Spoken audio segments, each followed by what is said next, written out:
नमस्कार दोस्तों एग्जाम में अब 30 से 1 या 2 दिन शेष हैं और मुझे पूरा यकीन है कि आप अपने 100% दे रहे हो इस एग्जाम की प्रिपरेशन में और पूरी मेहनत के साथ तैयारी कर रहे हो। किसी भी प्रकार की चूक नहीं होनी चाहिए एग्जाम की प्रिपरेशन में। चूक क्यों नहीं होनी चाहिए? एक इंसिडेंट मैं आपके साथ दोस्तों शेयर करना चाहता हूं। 6 से 7 साल पुराना ये इंसिडेंस है। एक दिन सुबह सुबह मैं कॉलेज की तरफ जा रहा था। रास्ते में सड़क के कुछ दूरी पर, मान लीजिए ये सड़क है, तो इसकी कुछ दूरी पर एक बच्चे के रोने की आवाज आ रही थी।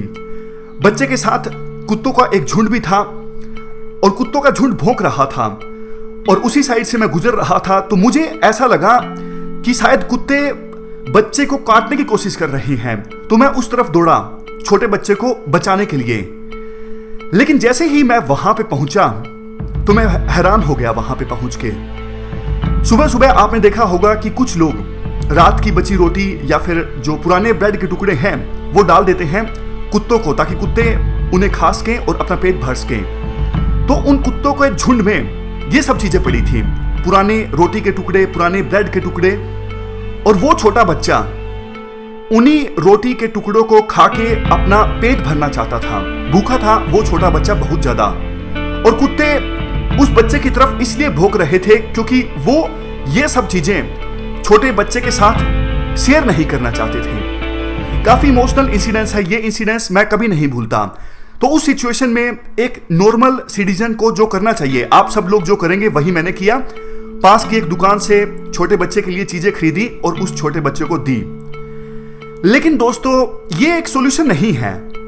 आपको लगता नहीं कि आजादी को मिले 70 साल हो गए और ये हमारे देश का दुर्भाग्य है। 2013 में सरकार जो एक्ट लेके आई, नेशनल फूड सिक्योरिटी एक्ट, देश की 67% जनता बेनिफिशरीज हैं इस एक्ट की, यानी उनको खाने की आवश्यकता है। मतलब आज भी हमारे देश की 67% जनता 2 वक्त की रोटी का प्रोविजन अपने आप से नहीं कर पाती, सरकार पे डिपेंडेंट है 2 वक्त की रोटी के लिए। एक फेमस कहावत आपने जरूर सुनी होगी, आप किसी जरूरतमंद की हेल्प करते हो, उसे फ्री में मछली देके, फिशेस देके। वेस्टर्न कंट्रीज की ये कहावत है। अगर वास्तव में आप उस जरूरतमंद की हेल्प करना चाहते हो तो एक समय या 2 समय में मछली देके उस पर्सन की, उस जरूरतमंद की हेल्प नहीं होगी। आप उसे ये सिखाइए कैसे मछलियों को पकड़ा जा सकता है।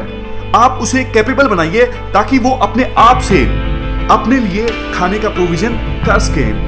दोस्तों यहाँ पे एक बात साफ है, ये जो गरीबी है, ये सोसाइटी की जो एविल है वो मैन मेड है, क्योंकि रिसोर्सेज की कमी नहीं है। कहीं ना कहीं रिसोर्सेज को अच्छे से यूटिलाइज नहीं किया गया है, चाहे वो करप्शन हो या फिर दूसरी बुराइयां हो जो कि हमारे सिस्टम में वाइड स्प्रेड हैं।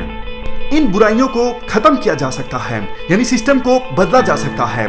और दोस्तों एक बात साफ है, अगर आप ये वीडियो देख रहे हो तो आप सिस्टम को बदलना चाहते हो, आप भी समाज के लिए, सोसाइटी के लिए कुछ करना चाहते हो, और ऐसा करने के बहुत सारे तरीके हैं। लेकिन फिलहाल जो बेस्ट और इफेक्टिव तरीका है, सिस्टम के अंदर एंटर करो और सिस्टम की गंदगी को दूर करो।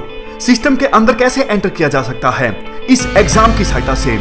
ये एक ऐसा एग्जाम है जिसको क्लियर करके आप उस पोजीशन पे पहुंचोगे जहां आप सोसाइटी में ज्यादा से ज्यादा इंपैक्ट ला सकते हो, अच्छा इंपैक्ट। एक फेमस कहावत आपने जरूर सुनी होगी कि मरने से पहले अगर एक भी पर्सन की जिंदगी को आपने संवारा है तो अपने आप में ये बहुत बड़ी बात है। लेकिन ये एक ऐसा एग्जाम है जिसको क्लियर करके आप बहुत सारे पर्सन्स की जिंदगी को संवार सकते हो, समाज को बहुत कुछ दे सकते हो। तो इसीलिए मैं कहता हूं कि 30 दिन बचे हैं अब एग्जाम में। किसी भी प्रकार की चूक नहीं होनी चाहिए। बस आप अपना बेस्ट दीजिए, इससे ज्यादा कुछ नहीं। अपने व्यक्तित्व को, अपनी पर्सनैलिटी को इस प्रकार से डेवलप कीजिए कि बाद में किसी प्रकार का रिग्रेट नहीं होना चाहिए कि मैं ऐसे करता तो ऐसे हो जाता, अगर वो चीज करता तो वो हो जाता। इन सब चीजों का स्कोप बाद में नहीं होना चाहिए। कम से कम इतना फिलहाल आप जरूर कीजिए।